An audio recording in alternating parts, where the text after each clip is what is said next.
तो हमारा जो दिल्ली के अंदर एक आपका पॉलिसी बना हुआ है और वो जो पॉलिसी बना हुआ है दिल्ली में, वो पॉलिसी आपको क्या कहता है? वो पॉलिसी आपको कहता है अगर हम दिल्ली में रह रहे हैं, किसी झुग्गी में रहते हैं, किसी बस्ती में रहते हैं, अगर हम दिल्ली में हमारी जो बस्ती है बसावट हुई वो 2008 के लगभग 2005 2004 इसमें भी हुई, पर हमारी जो झुग्गी है वो 2015 के पहले बस गई, बना ली है। अब 2015 के पहले का मतलब क्या हुआ? कभी भी बना सकते, 2015 के पहले 2008 2001 1990 कभी भी, जब भी आपकी झोपड़ी बनी। अब झोपड़ी बन गई, सब कुछ हो गया, पर हमारे पास कागज़ कब से आया? झोपड़ी तो बना ली, पर हमारा कागज़ कब से आया? कागज़ हमारा जो बहुत लेट आया, उस समय में कागज़ आया ही नहीं। तो जब हमारे पास में कागज़ होगा तभी हम कोर्ट में दिखा पाएंगे, तभी हम किसी आला अधिकारी को दिखा पाएंगे भाई साहब हम इस तारीख से रहते हैं।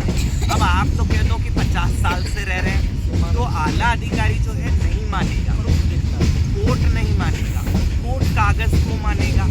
अब आप बोलोगे साहब मेरे पास तो 2020 और 21 का कागज़ है, तो कोर्ट बोलेगा नहीं आपको नहीं मिलेगा। क्यों? क्योंकि हमारे पास तो कागज़ है ही नहीं, हमारे पास पुराना कागज़ नहीं है। तो कोई बोलेगा नहीं नहीं मेरे पास तो पुराना कागज़ है। बोले कौन सा है?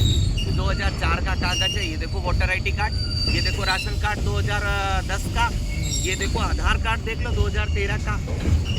जिसका कागज़ 2015 से पहले का है, परिवार में से किसी एक का भी कागज़ अगर 2015 के पहले का है, तो आप ये मान के चलो कि हम जो है दिल्ली में जो पॉलिसी चल रही है उस पॉलिसी को हम टच करते हैं, वो हमको घर देने की बात करती है।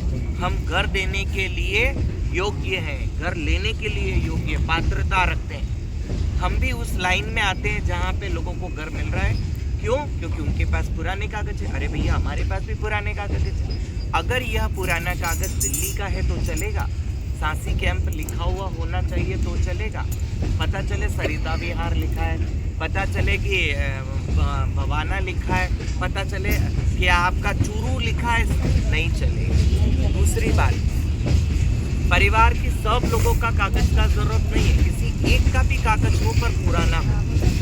कागज़ कोई सा भी हो सकता है, जैसे आपका आधार कार्ड, आपका राशन कार्ड, आपका वोटर ID कार्ड, आपका बच्चा स्कूल जाता है तो स्कूल का कागज़, आप स्कूल गए हो तो आपके स्कूल का कागज़, आपका हॉस्पिटल में इलाज हुआ हो तो उसका कागज़, किसी भी प्रकार का कोई भी कागज़ 2015 के पहले का है तो आप उस पॉलिसी के अधिकारी, उस पॉलिसी को पात्रता रखने वाले और आपको हक मिलेगा।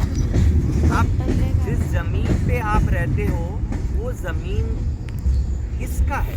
DDA का है, रेलवे का है, ये किसका है? तो अलग अलग लोग आते हैं, कोई कहता मेरा ज़मीन है, कोई कहता मेरा ज़मीन है। तो जिस ज़मीन पे आप रह रहे हो उस ज़मीन का जो मालिकाना अगर हक भी अगर कोई रख रहा है, उसकी भी जिम्मेदारी है कि वो आपको आवास दे, घर दे। क्योंकि घर जो है हम सबका अधिकार है। जैसे रोटी के बिना जी नहीं सकता, पानी के बिना इंसान जी नहीं सकता है, शिक्षा के बिना भी व्यक्ति नहीं रह सकता, स्वास्थ्य सेवा बिना नहीं रह सकता, उसी प्रकार से आवास, घर के बिना भी व्यक्ति नहीं रह सकता है। घर भी बहुत मूलभूत आवश्यकता है और इस सरकार को भी चाहिए कि ये जो हर व्यक्ति के पास घर हो। अब हम हमारे प्रधानमंत्री महोदय ने सबको बोला है कि 2022 तक घर मिलेंगे। किसको घर मिलेंगे? जो बेघर होगा। तो भाई बेघर तो हम भी हैं, ठीक है, हमें घर दो। तो जब हम बेघर हैं और अगर हमें घर नहीं मिल रहा तो आपकी घोषणा का हमारे क्या फायदा हुआ? समझ रहे सब लोग?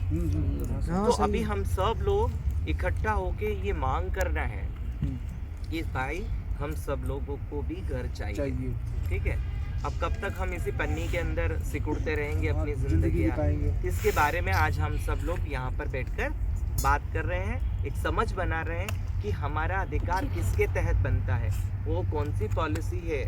अभी दिल्ली सरकार ने अभी और एक पॉलिसी बना दी, उसको बोलते हैं जीरो एविक्शन। वो कह रहे हैं हम किसी का घर नहीं तोड़ेंगे। दिल्ली सरकार बोली है कि हम तो पूरी दुनिया के अंदर किसी के पास नहीं होगी, पर हमारे दिल्ली सरकार के पास में है ये सब पॉलिसी। तो जब आपके पास है, किसी का घर नहीं टूटेगा, तो फिर हमारा छप्पर कैसे टूट रहा भैया, बताओ जरा। तो हम सब लोगों को भी ये प्रयास करने की जरूरत है कि हमारा घर भी बचे, ठीक है। अभी इसमें आप लोगों को सब थोड़ा बहुत जानकारी समझ में तो थोड़ा आया। सारा ही